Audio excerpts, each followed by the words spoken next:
लघु प्रणाम जोड़ी जुड़ पानी। जिसने सारे संसार को परमात्मा रूप जान लिया, उसको जानने की कुछ भी बाकी न रहा। और जिसने संसार को ब्रह्म के सिवा कुछ नहीं है ऐसा निश्चय कर लिया, उसके और कुछ सोचने की जगह ही नहीं है। जहां देखो वहां प्रकृति के रूप में भी जो स्वयं विराजमान है, उसे जिसने भी समझ लिया, जिसने भी उसको देख लिया,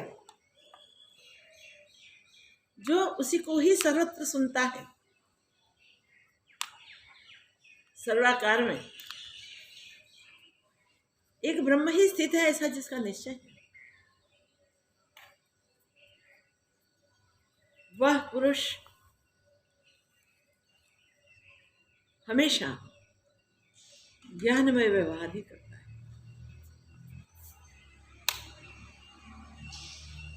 उसके अभ्यास के कारण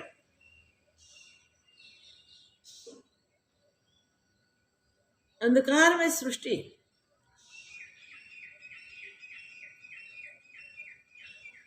अज्ञान निवृत्त होते ही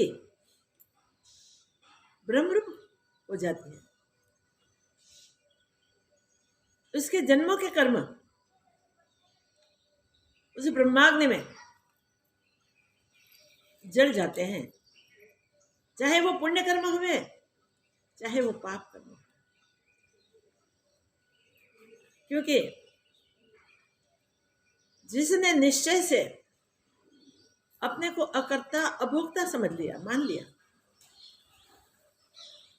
वो करते हुए भी कुछ नहीं करता, भुगतते हुए भी कुछ नहीं भुगतता। संसार में ऐसे अपने अद्वैत स्वरूप में जो हमेशा हमेशा के लिए स्थित रहता है, उसे और कुछ करने की आवश्यकता भी नहीं है। हमारे जीवन में हमें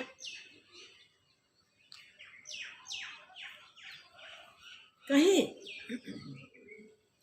ऐसे अवसर मिलते हैं जो अवसर में हम भीतर से विवेक जगा दें और सत्य शास्त्र और संत समागम से जो जाना जाता है, ये संसार प्रातिभाषिक सत्ता में स्वप्नवत ही है। दिखता है तो भी होता नहीं है। ऐसा जिसका अभ्यास से दृढ़ निश्चय हो गया है, उसकी ब्रह्मानुभूति अद्वितीय है। उसको अन्य भिन्न भिन्न कुछ भी भाषिक नहीं है। सब में वो खुद को देखता है और खुद को सब में देखता है। रूप अनेक, स्वरूप एक। दिखे अनेक, फिर भी होवे एक। टेक्नोलॉजी के विकास से अब हमें कर भी सकते हैं, एक ही भगवान का स्वरूप अनेक रूपों में दिखा सकते हैं। एक ही अपना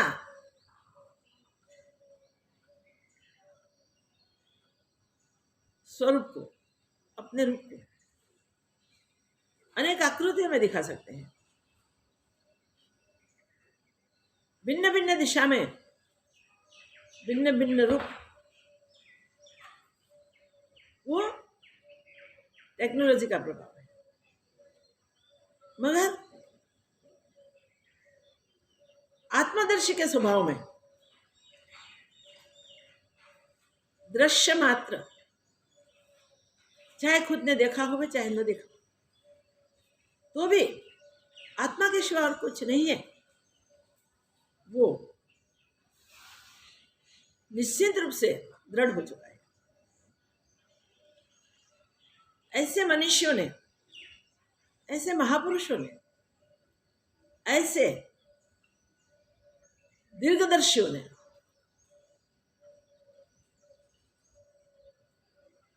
इस संसार में जितने समय के लिए भी हमें जीवन मिला है, इतने समय में हमें आत्म अभ्यास की युक्तियां सिखाई है, जो मनुष्यों की दृष्टि का अनुकूल करता है। वो उनके जैसी स्थिति को प्राप्त कर लेता है। ऐसी महान स्थिति को प्राप्त करने के लिए अपने महर्षि बताते हैं कि और कुछ नहीं करना है, सिर्फ इतना ही करना है कि अपने जीवन काल को ब्रह्मानुभूति के लिए ही व्यतीत करें। मानव देह का ये महामूला अवसर है, जिसमें हर व्यवहार को करते हुए भी हम करता रह सकते हैं। प्रारब्ध योग से सहज सहज प्राप्त होते भोगों को भुगतते हुए भी हम अभोक्ता रह सकते हैं। न हम हैं न अन्य कोई है, जो है वो एक आत्मा ही है, एक ब्रह्म ही है, ऐसी दृढ़ता कर सकते हैं। इसके लिए अपने मनुष्यों ने खास करके अपने भारतवर्ष में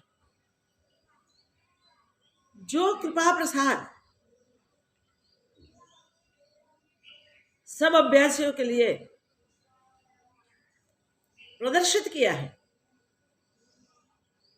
वह सहज सहज मनुष्य जन्म में आत्मानुभूति के लिए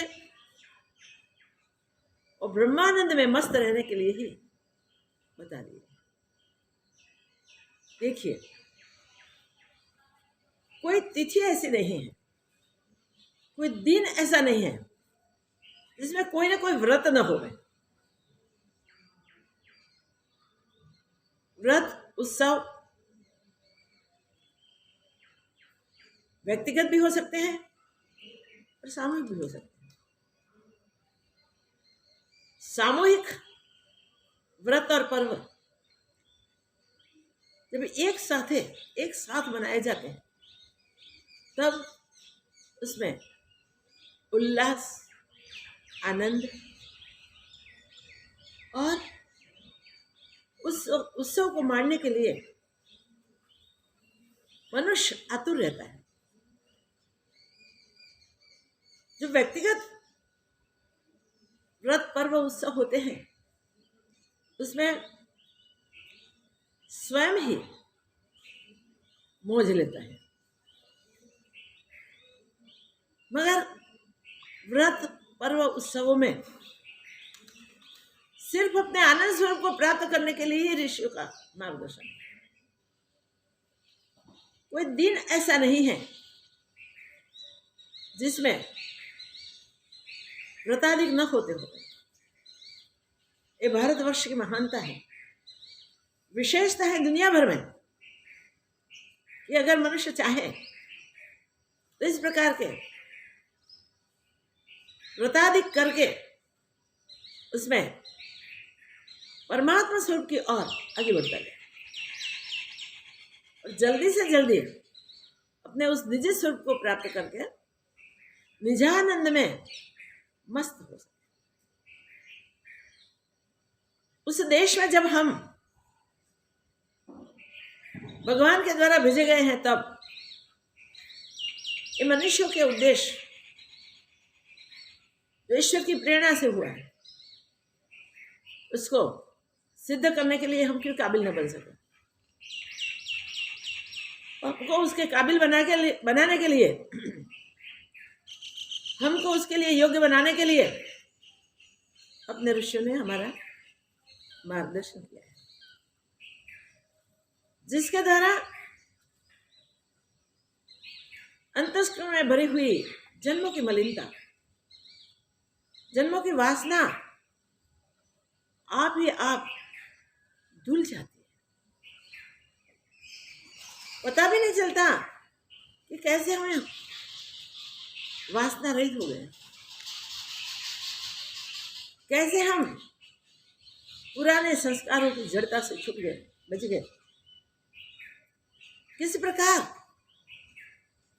काम, क्रोध, मद, मोह, मत्सर के अधीन अंतस्करण इन सबसे निवृत्त हो गया और इस शुद्ध होते ही उसी अंतस्करण में जिसमें मलिनता भरी थी, जो जन्मों के संस्कार लेके हमारा जन्म का कारण बना था, और जन्म के बाद भी अगर जागृत ना होवे तो पुनरअपि जन्म उसमें जाने वाले। अगर यहाँ जो मनुष्य थोड़ा उत्सुक होता है, जो सावधान होता है, जो जिज्ञासु होता है, जो सत्य को प्राप्त करने के लिए तत्पर रहता है, वो मनुष्य अपने इस मनुष्य के मार्गदर्शन के अनुसार अपने आश्रम के धर्म पालन करते करते गृहस्थाश्रम का बोझ घिसटते घिसटते भी सर्व बोझ से रहित हो सकता है और पूर्ण आनंद में प्रतिष्ठित हो जाता है। ये बात हम इसलिए कर रहे हैं कि दीपोत्सव का उत्सव प्रारंभ होने जा रहा है। कल एकादशी हो गई, कल द्वादशी, परसों धनतेरस। जीवन भर पुरुषार्थ करके मनुष्य प्रतिवर्ष वो रस पीता जाता है जो रस अधिक अधिक अधिक होते अपने अंतस्करण को रसपूर्ण बना देता है।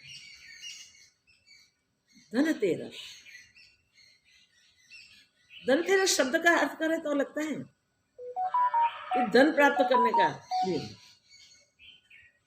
अरे भाई, जो आत्मधन प्राप्त कर लेता है उसको दुनियावी धन के लिए क्या कोशिश करने की, वो तो आप ही मिल जाती है। फिर चतुर्दशी, जिसको हम क्या कहते हैं, काली चौदश, नरक चतुर्दशी। कितने महान इतिहास इस सबके पीछे छिपे हुए हैं। और दीपावली आगे के दिनों में किया हुआ पुरुषार्थ हमारे जीवन को धन्य बनाता है। जीवन में ज्ञान प्रकाश फैला देता है और नए वर्ष में प्रवेश करते ही हम उस धन्यता का अनुभव करते हैं जो धन्यता के लिए, वो धन्यता प्राप्त करने के लिए हमको इस तन में भेज दिए गए।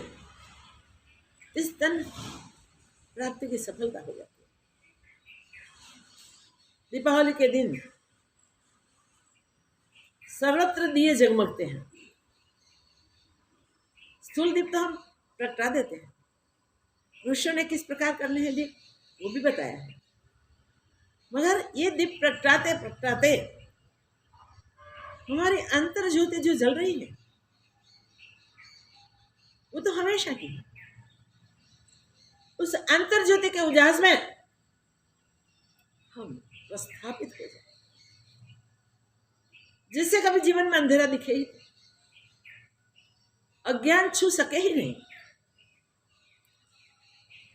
दीपक होते ही, छोटा सा दीपक क्यों ना हो, अंधेरा पलायन हो जाता है। उषा आते ही अंधकार में रात्रि कहाँ जाती है पता नहीं चलता।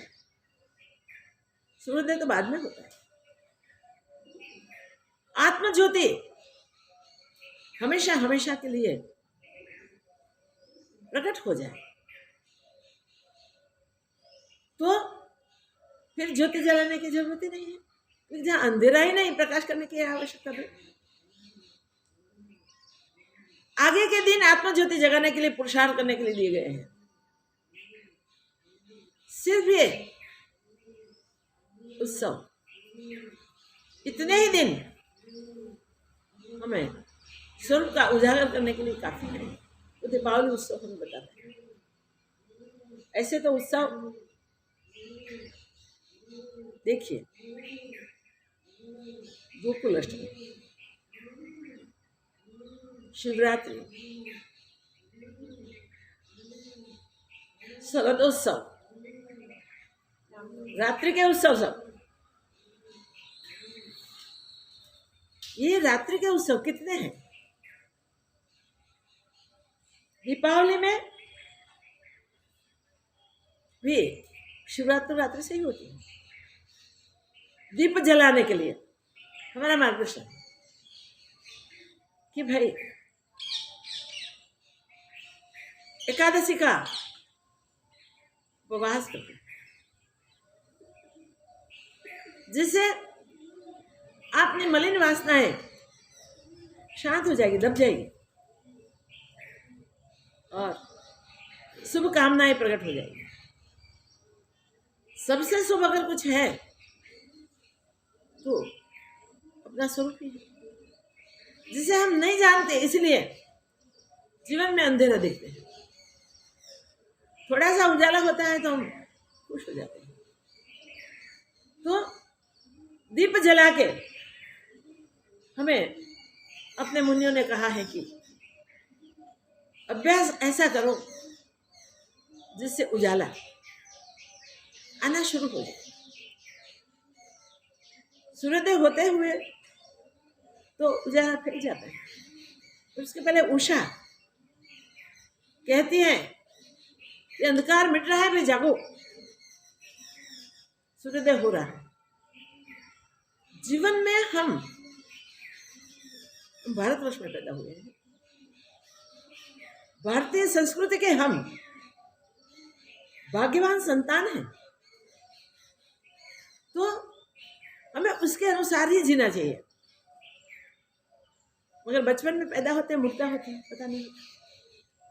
जो घर में आत्मज्योति उजागर करने के लिए सतत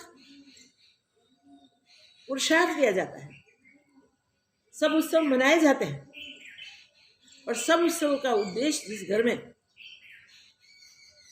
सिर्फ और सिर्फ परम शांति का होता है, उसको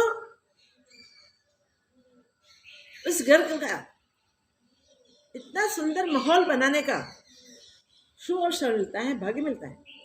जिस घर में आने वाले आगे के संतान और बुजुर्ग सब उसमें ही रममाण करते हैं, उसमें स्थित होते हैं। तो ऐसे भाग्यवान हम सब बने, घर में हम ऐसा उजाला करें जहां फिर अंधेरा हो ही नहीं।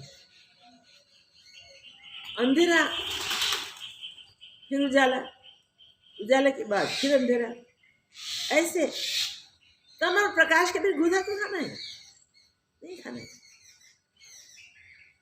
तम में तो पड़े थे, फंसे थे, पर कुछ पुरुषार्थ करते करते यहाँ तक पहुंचे थे कि परमात्मा ने कृपा करके इस उत्तमोत्तम मानव तन दे दिया। इस मानव तन में आकर अब उत्तम से अधम में नहीं जाना है, इतनी प्रतिज्ञा तो कर ही लेनी है। जो तन अगर हम सावधान न होवे तो नरक का द्वार भी बन सकता है। वही तन अगर हम सावधान हो जाए तो परम विश्रांति का स्थान बन जाए। इस तन में हम आ गए हैं तो जो हम जिसमें हमारा कल्याण हो वही क्यों न करें, जिसमें हमारा स्वार्थ सिद्ध होता है वो क्यों न करें।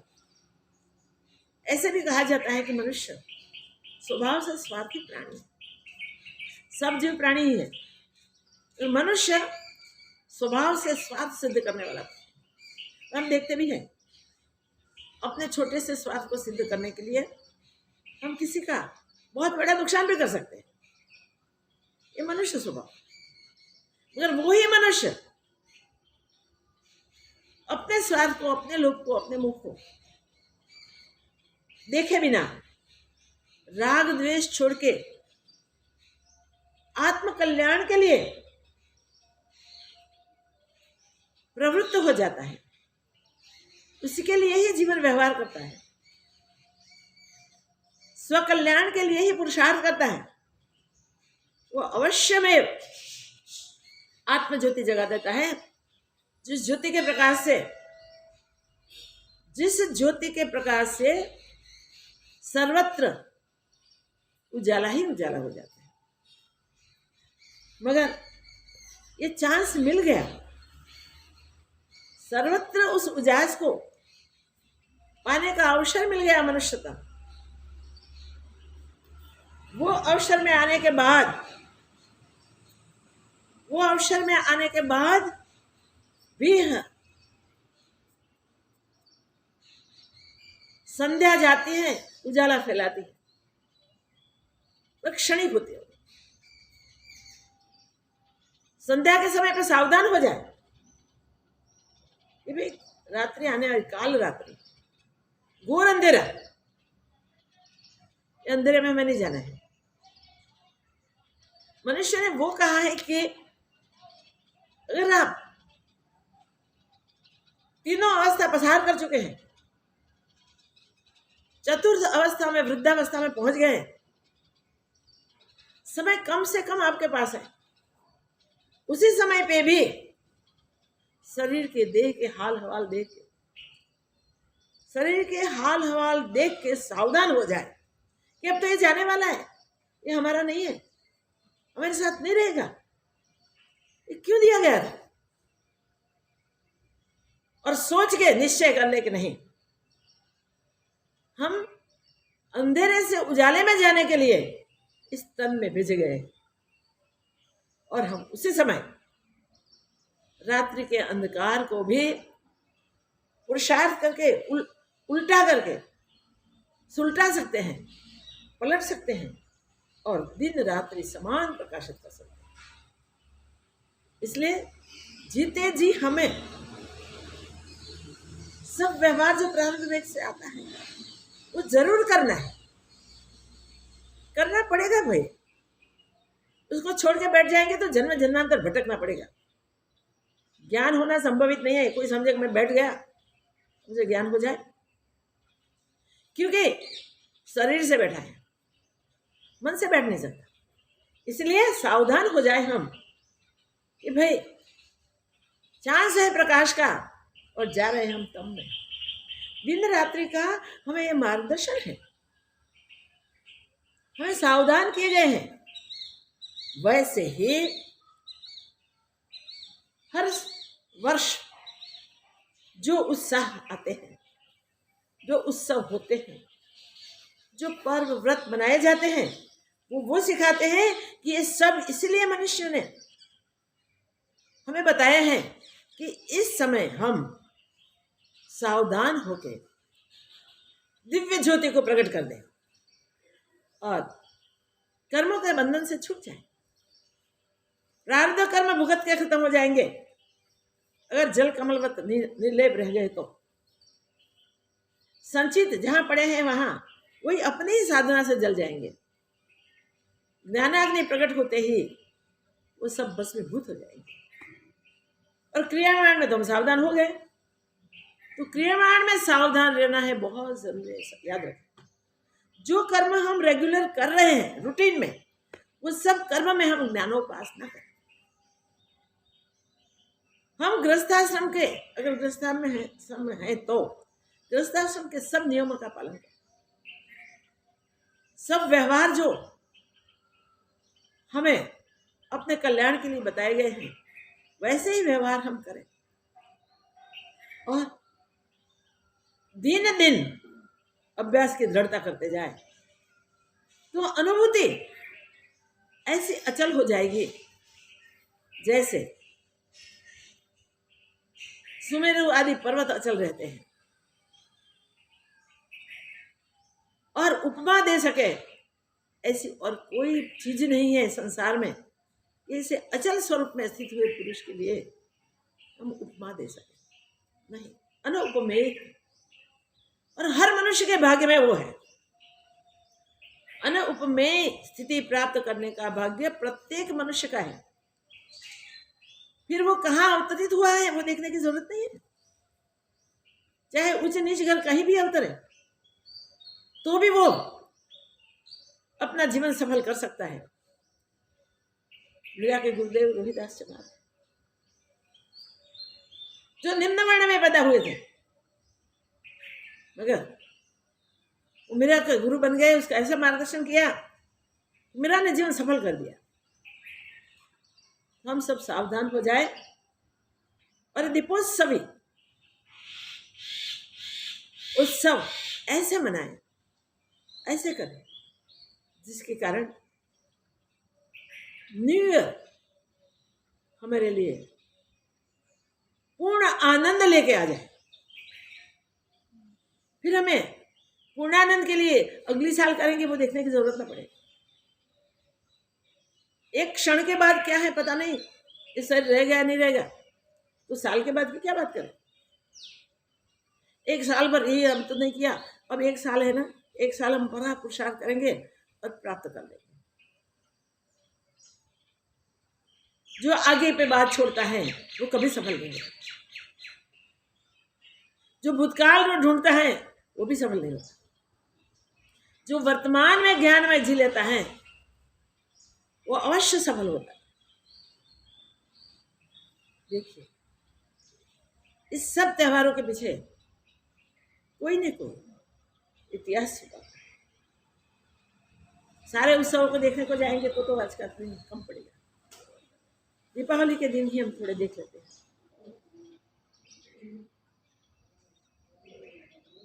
द्वादशी के दिन ऋषि मुनिया करोड़ों तपस्या कर रहे थे, तो भगवान शिव को हुआ कि देखे तो सही तो स्वरूप प्राप्ति के लिए योग्य हुए या नहीं हुए। तो माता जी को बोला कि चलो आप वत्स सहित गौमाता बन जाओ और मैं वृद्ध ब्राह्मण बनता हूँ। ये ऋषियों की थोड़ी कसौटी करें, देखें क्या है। ये तपस्वियों के पास पहुंचे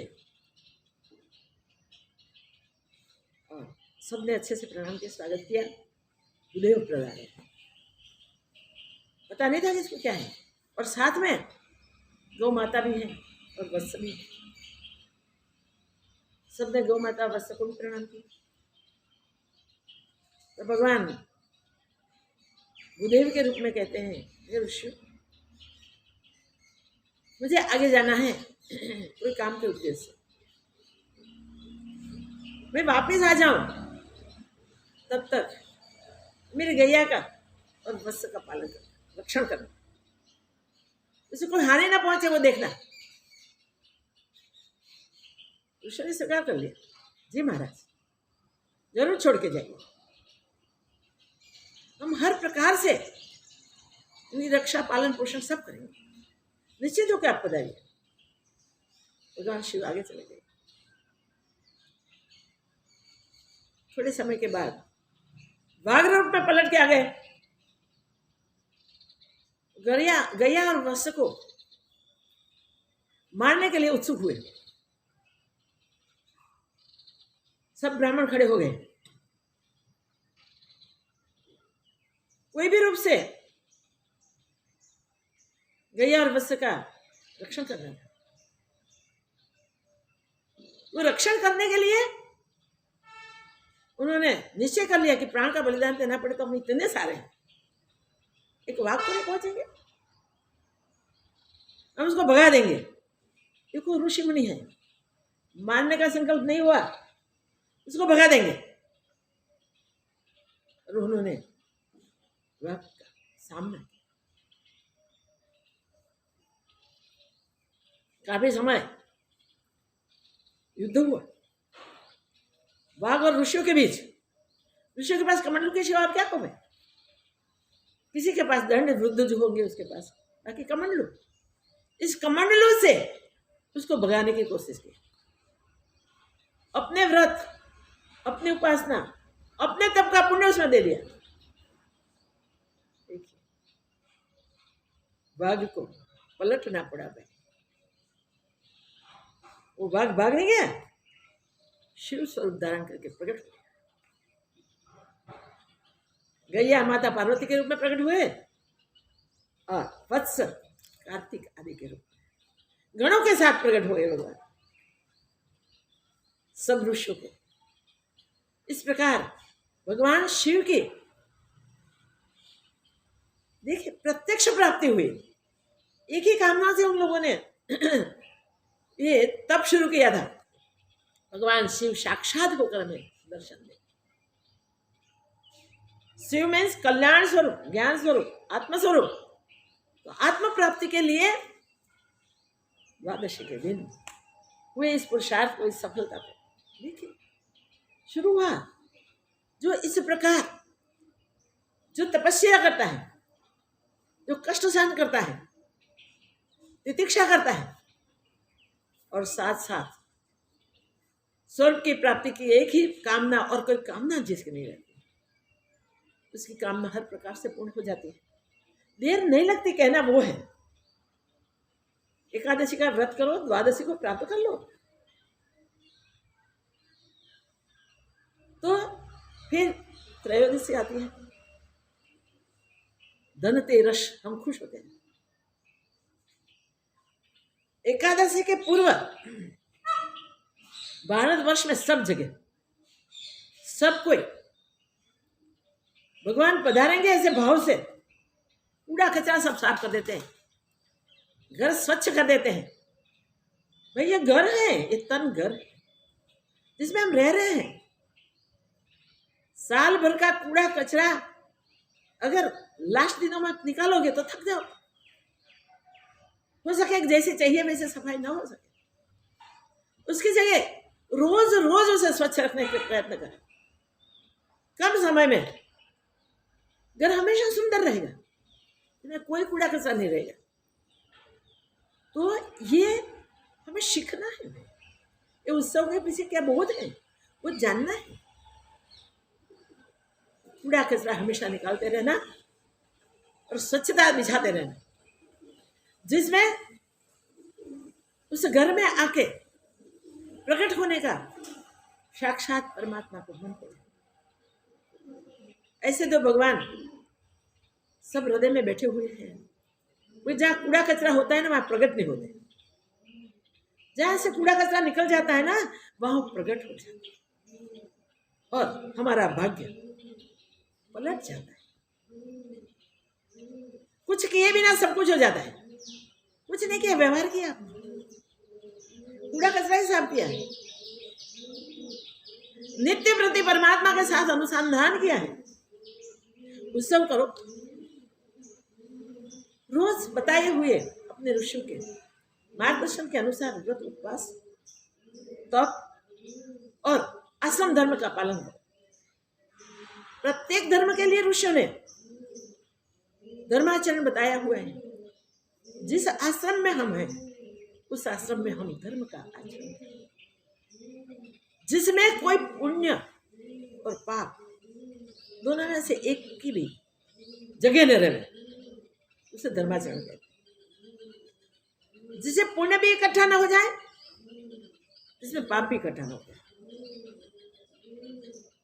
पाप और पुण्य प्रारब्ध विवेक से आए हुए कर्म में जो भी हुए उसमें कर्तापन निकाल के, उसमें से आसक्ति छोड़ के, भोग भुगतने की इच्छाओं छोड़ के सिर्फ परम स्वरूप की प्राप्ति के लिए, परमात्मा प्राप्ति के लिए ही हम जिए, व्यवहार करें, बस सफल होगी जिंदगी भर। नित्य प्रति याद यही रखना है। त्रयोदशी के दिन धनतेरस, बस ये दिवाली पर्व का, उत्सव का प्रकाश फैलने का दिन शुरू हो गया। अपने मनुष्य कहते हैं कि त्रयोदशी से लेके आप ये दीपोत्सवीय पर्व है, दीपोत्सव मनाते जाओ। दीप का दान यमराज को करते हैं, जिससे यम के बंधन से आप मुक्त। देखिए, दीपोत्सवी में दीप जलाने का क्या मूल्य है? ये मूल्य है कि सब पे यमराज का आधिपत्य है। मृत्युलोक पे आया हुआ जीव कोई भी बिना पुरुषार्थ यम के बंधन से छूट नहीं सकता। पुरुषार्थ करने वाला कोई विरल ही यम बंधन को काट सकता है। और पुरुषार्थ सहज है, सरल है। प्रतिपल जीते जीते जीते ही हम तो पुरुषार्थ कर सकते हैं। दीपदान त्रयोदशी के दिन हम यमराज को करें, शाम को संध्या समय, जिससे यमदेव प्रसन्न होते हैं और मृत्यु के कष्ट से हमें मुक्त कर देते हैं। एक बार धर्मराज बैठे थे, उनके दूत भी सामने आए थे। तो धर्मराज ने कुछ सोच के दूतों को पूछा कि आप लोग मृत्युदंड देने का इतना क्रूर कर्म करते हैं, तो आपको दुख नहीं होता? ऐसा कर्म नहीं करना चाहिए, ऐसा नहीं होता? तो दूतों ने बोला, महाराज वो करे क्या, करे क्या? हमें वही कर्म दिया है। तो धर्मराज कहते हैं, कभी आपको ऐसा हुआ ये कर्म करने में कष्ट पड़ा, दुखी हो गए आप, ऐसा कुछ हुआ है तो बताओ। तो दूतों ने बोला, महाराज एक समय ऐसा हुआ था जिससे हम बहुत द्रवित हो गए थे, बहुत दुखी हो गए। बताइए क्या? एक हंसराज करके राजा थे, वो वन में, जंगल में मृगिया खेलने के लिए गए। तो मृगिया खेलते खेलते खेलते अंधेरा हो गया, पता भी नहीं चला, रास्ता भटक गए। तो दूसरे राजा के राज्य में पहुंच गए। जो रास्ता उन्होंने पकड़ा था वो तो दूसरे राज्य का था, अपना नहीं था। पहुंच गए तो वहां का राजा हंस राजा था, उसने उनका अच्छे से स्वागत किया, बहुत अच्छे से स्वागत किया, बहुत प्यार से स्वागत, बहुत प्यार से स्वागत किया। उस दिन उनको पुत्र धन की प्राप्ति हुई। पुत्र पुत्र रत्न प्राप्त हुआ था। तो आग्रह करके हेमराज को 6 दिन तक रुके। छठी का दिन बड़ा उत्सव राजमहल में। राजा, राज परिवार, मंत्री, सब सिपाही, सैन्य, प्रजा सब राजमहल में उमटे हुए थे। बड़ा उत्सव हो रहा था। वहां एक ज्योतिषी ने, भविष्यवेत्ता थे, राजकुमार के जन्माक्षर बताने बोला। तो ज्योतिषी ने संकोच के साथ बताते हुए रोक गए। उसको कहा कि फिर बताए। तो राजा ने आगे कहा, नहीं, अच्छा ठीक है, आज राजकुमार के लेख लिखे जा रहे हैं। तो क्या लेख है अभी बताओ हमें। तब अब ज्योतिषी का और कोई चलने वाला नहीं था, राजा की आज्ञा थी। उन्हें उसके भविष्य बताते समय एक बात बताई। कुंवर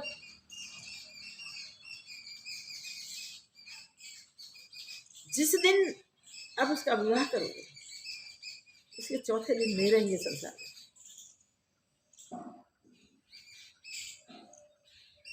पूरे राज्य में दुख की एक लहर आ गई। सब दुखी दुखी हो गए। तो हेमराज ने बोला, राजन, आप चिंता छोड़ो, मैं आपके कुंवर की रक्षा करूंगा। अगर विधि के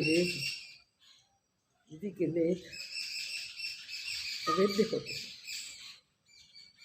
मिटते नहीं हैं, इसको भूसे नहीं जाते, निकाले नहीं जाते। तो हेमराज ने एक दुर्जय गृह बनाया और राजकुमार ने वहां रख के उसका शिक्षा आदि का प्रबंध किया।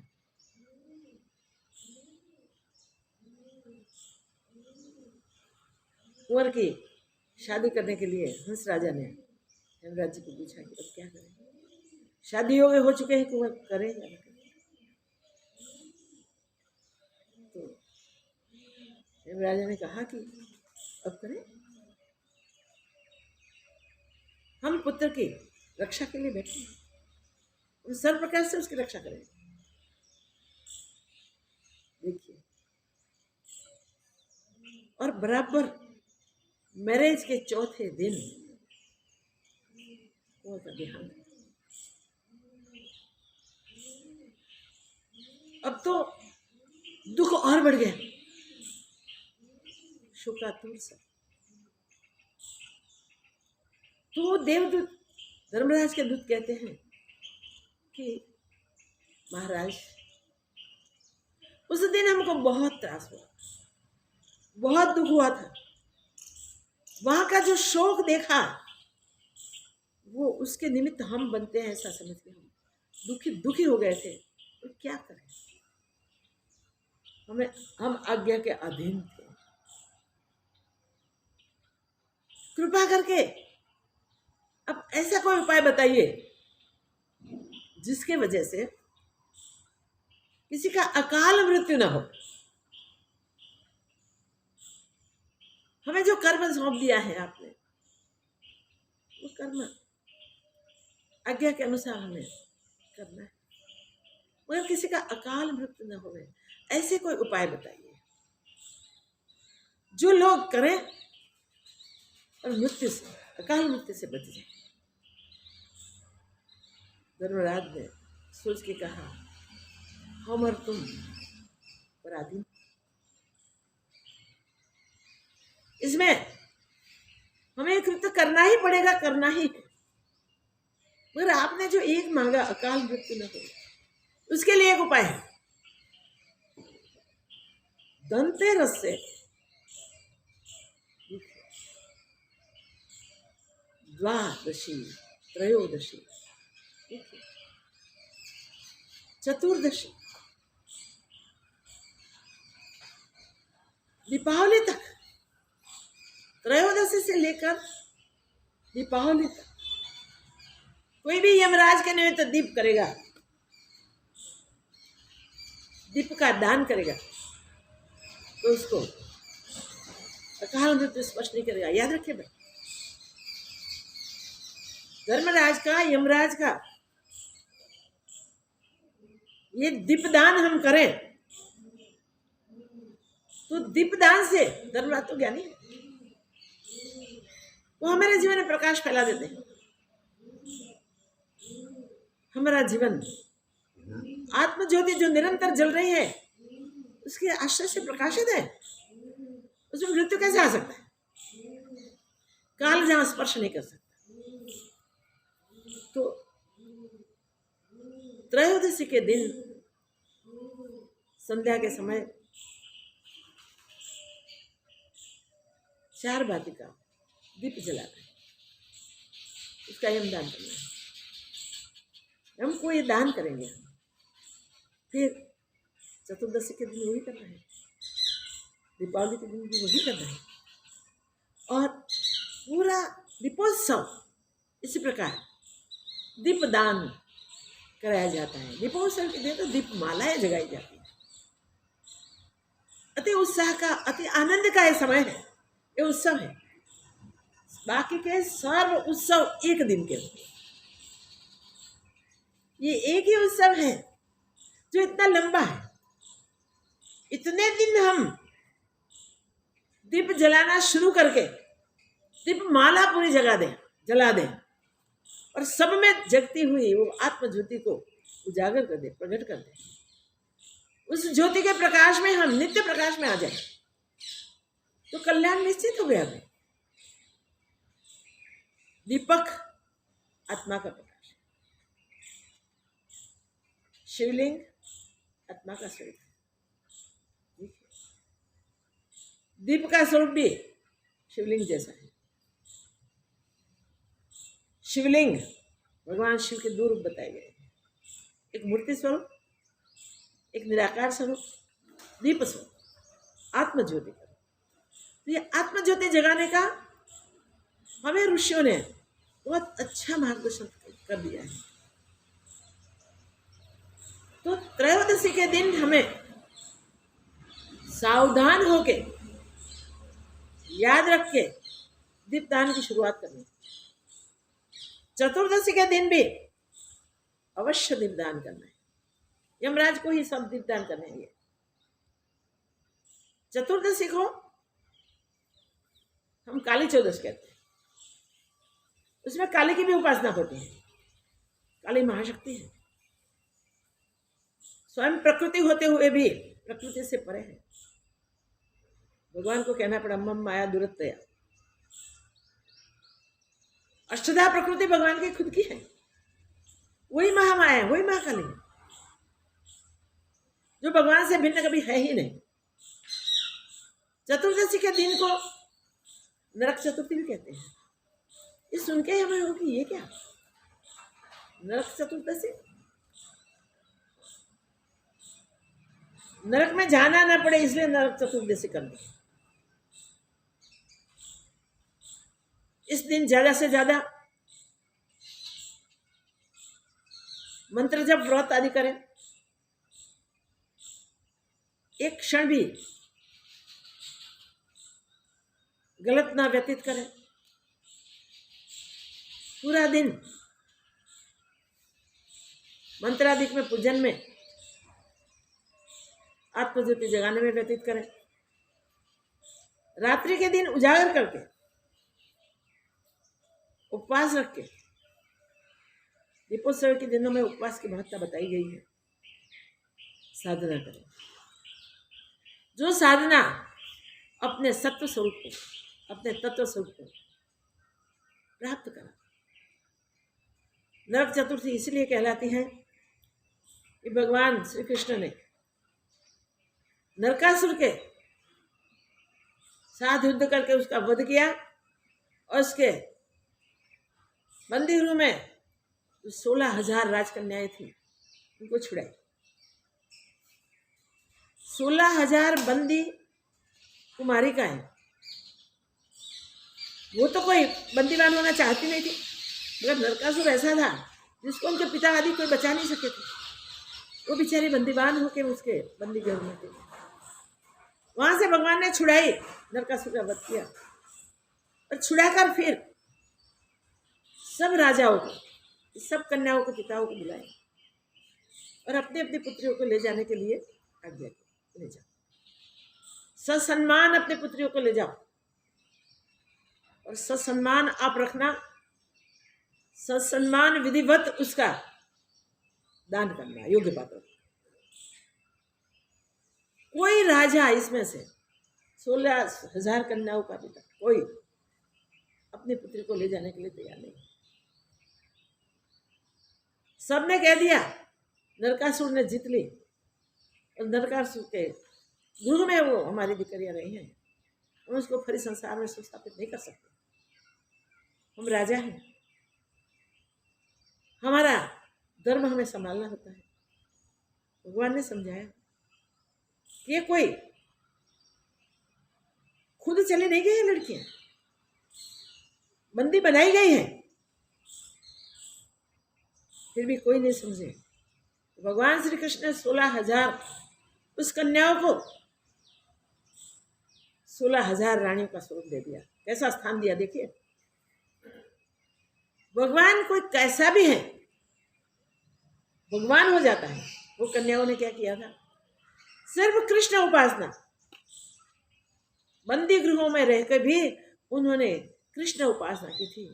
कृष्ण कृष्ण कृष्ण कृष्ण, कृष्ण ही हमें प्राप्त हो, कृष्ण ही हमें बंदित इस नरकासुर के पंजे से छुड़ा सके। कृष्ण प्राप्ति के लिए उनकी उपासना थी, भगवान ने उसके सबकी मनोकामना पूरी कर दी और कितना उच्च स्थान दिया संसार में। हमें भी वही बोध लेना है, किसी को हम अधम न समझे, किसी को न्यून न समझे। सब में बसे हुए परमात्मा एक ही है और उसको वही स्थान मिलना चाहिए। सब में हमें वही परमात्मा देखना है, अपना आपा देखना है, अपना स्वरूप देखना है। तो ये इसके साथ और 2-3 भी इतिहास जुड़े हुए हैं, वो कहने का समय नहीं है, ठीक है। फिर चतुर्दशी के दिन हमें क्या करना चाहिए, तो वो ही व्रत रख के पूरा दिन आत्म उपासना में व्यतीत करना चाहिए, धर्माचरण में व्यतीत करना चाहिए। धर्म का आचरण ही हमें आगे मार्ग प्रशस्त करता है। फिर देखिए अमावस्या,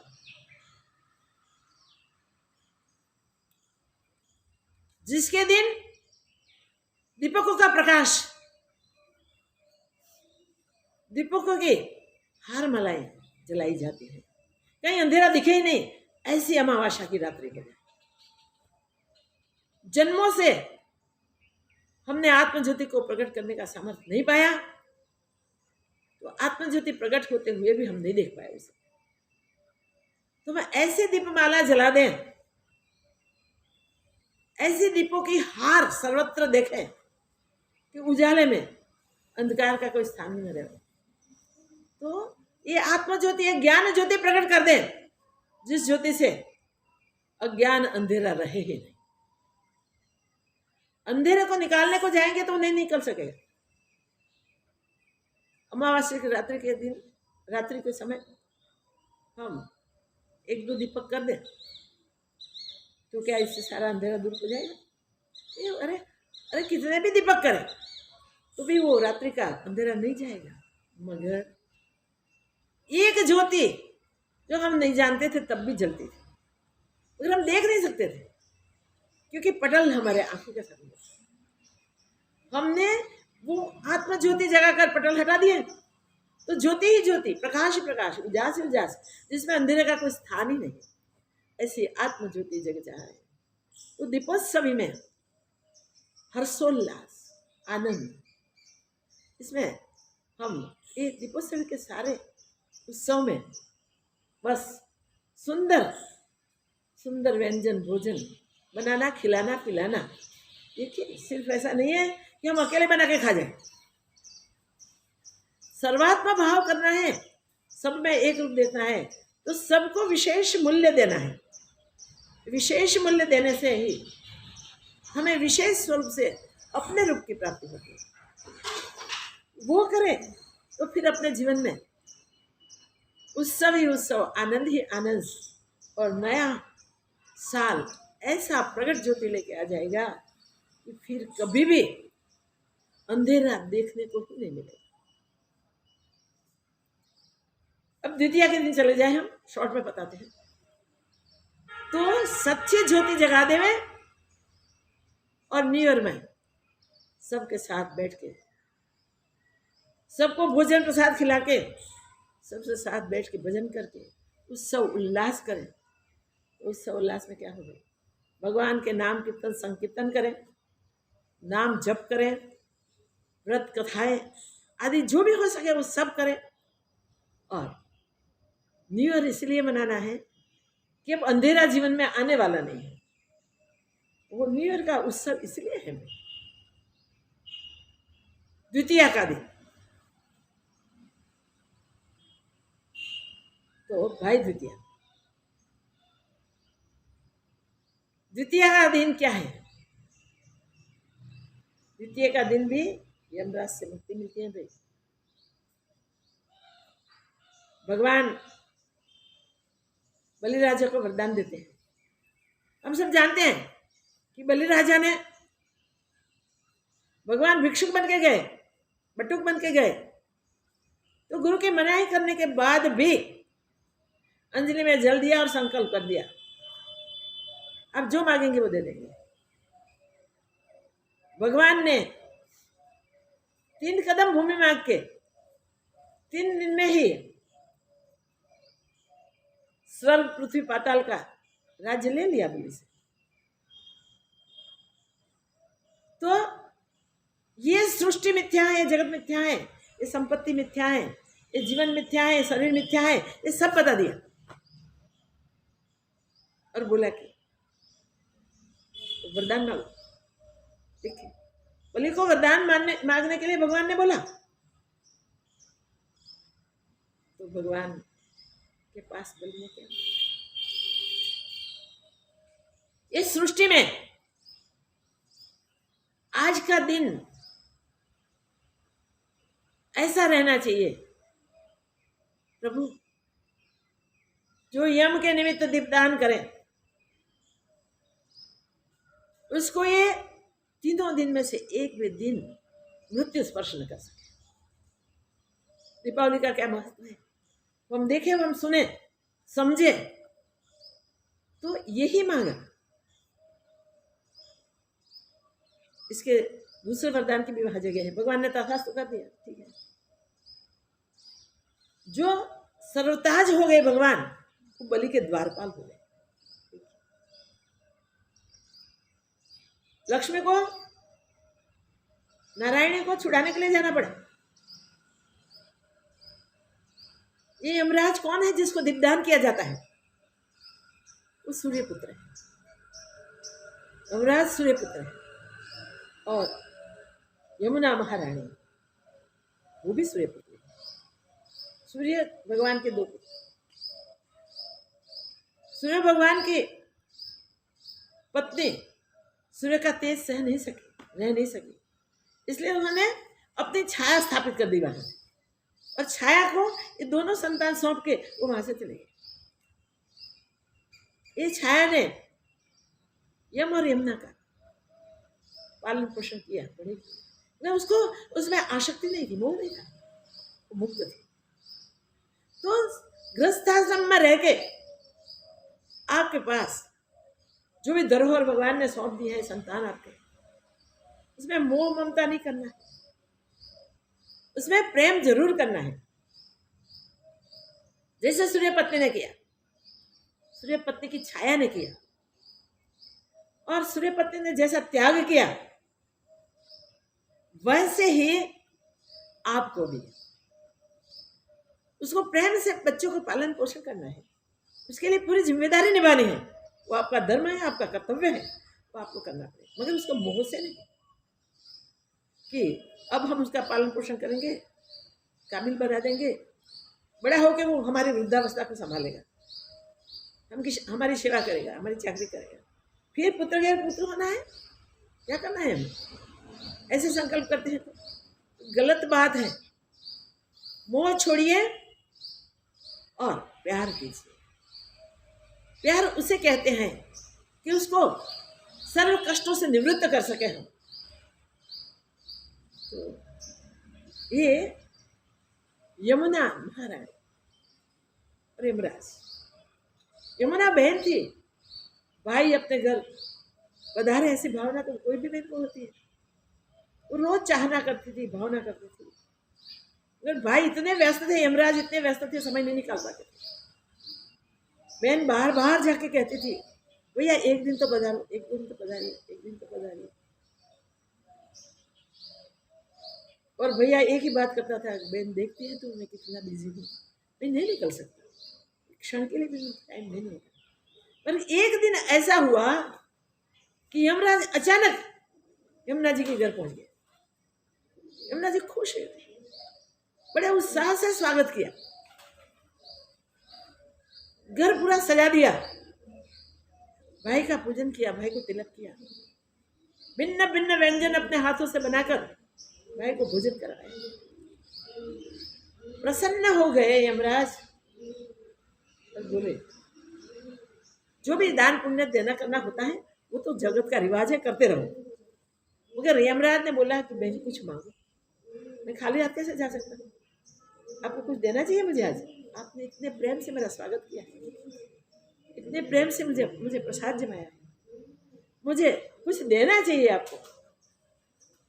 क्या देना चाहिए? यमराज के दिल में था, बहन मांगे वो देना चाहिए। याद रखें, भाई दूज के दिन बहन जो मांगे वो देना चाहिए। तो बहन भी ऐसी काबिल होनी चाहिए जो एक बार मांग ले, दूसरा बार मांगने ना पड़े। तो हर कन्याओं को ऐसी तैयार करनी चाहिए, आपको हर कुमारों को ऐसे तैयार करनी चाहिए जिसको मांगने का अवसर न रहे जीवन में।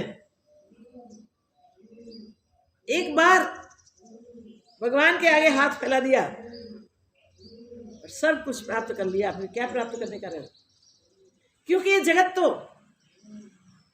भ्रामक मृग जल जैसा है, छिप में दिखती हुई चांदी जैसा है, रस्सी में दिखते हुए सर्प जैसा है, स्वप्न में दिखते हुए दृश्य जैसा है, जिसमें कोई सार नहीं, सब मिथ्या है। तो जगत मांगने के लिए हम संतानों को तैयार नहीं करते। याद रखे, हर गृहस्थी वो बात याद रखे, हर माता वो बात याद रखे, हर पिता वो बात याद रखे। माता पिता मिलके अपने संतानों को ऐसे काबिल बना दें कि दूसरे माता के गर्भ में वो जाए नहीं, दूसरे पिता के पालन की उसे आवश्यकता न हो। ये सावधानी प्रत्येक गृहस्थी को रखनी और हर ब्रह्मचारी अवस्था में बसते हुए ब्रह्मचारियों को, बच्चों को मनुष्य जन्म में जो प्राप्त करना है, जल्दी से जल्दी प्राप्त करने की उत्कंठा होनी चाहिए, उसका प्रबल पुरुषार्थ होना चाहिए। प्रत्येक मनुष्य का एक ही उद्देश्य है और वही उद्देश्य इसी जन्म में सिद्ध करना चाहिए। वो वही है कि मनुष्य तन सिर्फ मुक्ति का साधन है। साधन के द्वारा साध्य सिद्ध कर ले। साधन का सिर्फ साधन के लिए उपयोग करें, उसमें मोह मत करें, उसमें आसक्ति न करें। तो इस प्रकार ये पर्वों के दिन, ये अपने मनुष्यों ने बनाए हुए ये उत्सवों के दिन हमें आत्मज्ञान प्राप्त करने का बोध देते हैं। याद रख के हम वो करें। यमुना महारानी ने भैया से मांगा, हाँ भैया आप प्रसन्न हैं और मुझे कुछ देना चाहते हैं तो जो भी आपका दीप दान करे वो कोई यम के पास में बंधे नहीं। जो ये व्रत करे, जो ये दीप उत्सव करे और जो भाई बहन नृत्य का मूल्य समझे तो ये भाई द्विज का उसे वो फल मिले कि जो यम पास में फंसे। और भैया ने तथास्तु कर दिया। देखिए नृत्य का और भी महत्व है, समय नहीं है इसलिए पूरे दिनों का शॉर्ट में एक ही महत्व है कि मनुष्य जन्म में दीपोत्सवी इसलिए आती है कि इस दीपोत्सवी में हम प्रतिज्ञाबद्ध हो जाए। किसी दीपोत्सवी में हमारा दीपक जो प्रकट दीपक है उसके आगे माया का कर्टेन है, वो माया का कर्टेन हम हटा दें और प्रकट दीपक को नित्य ज्वलंत रखें। नित्य उसको प्राप्त करके हम प्रसन्न हो जाए, विश्रांति पा जाए, शांति को पाके सदा सदा के लिए शांत स्वरूप अपने निजी स्वरूप में मिल जाए, जहाँ से फिर बिछड़ना न होवे, जहाँ से फिर निकलना न होवे। तो ये उत्सव पूरा यमराज को लक्ष्य करके किया गया है। और जो भी इन दिनों में दीप जलाते हैं शाम के टाइम और यमराज का पूजन करते हैं और कोई भी मंत्र अपना जो है वो कर सकते हैं, तो ओम यमाय नमः भी कर सकते हैं, ओम धर्मराजाय नमः भी कर सकते हैं, कुछ भी करें मगर हम ऐसे समर्पित हो जाए कि जैसे मृत्यु हमारे नजदीक में आ जाए, हम अपने आप को समर्पित हो जाए, आप में ही समाहित हो जाए, आप में ही स्थित हो जाए। ये दीपोत्सवी मैंने सोचा कि आज चलो अष्टावक्र गीता की जगह दीपोत्सवी का थोड़ा मूल्य समझा दें और दीपोत्सवी के मूल्य समझ के हम ये दीपोत्सव करें जिससे दूसरे उत्सव करने की आवश्यकता न रहे। ओम पूर्णमदः पूर्णमिदं पूर्णात् पूर्णमुदच्यते पूर्णस्य पूर्णमादाय पूर्णमेवावशिष्यते। ओम शांति शांति शांति। श्री सद्गुरुदेव की जय।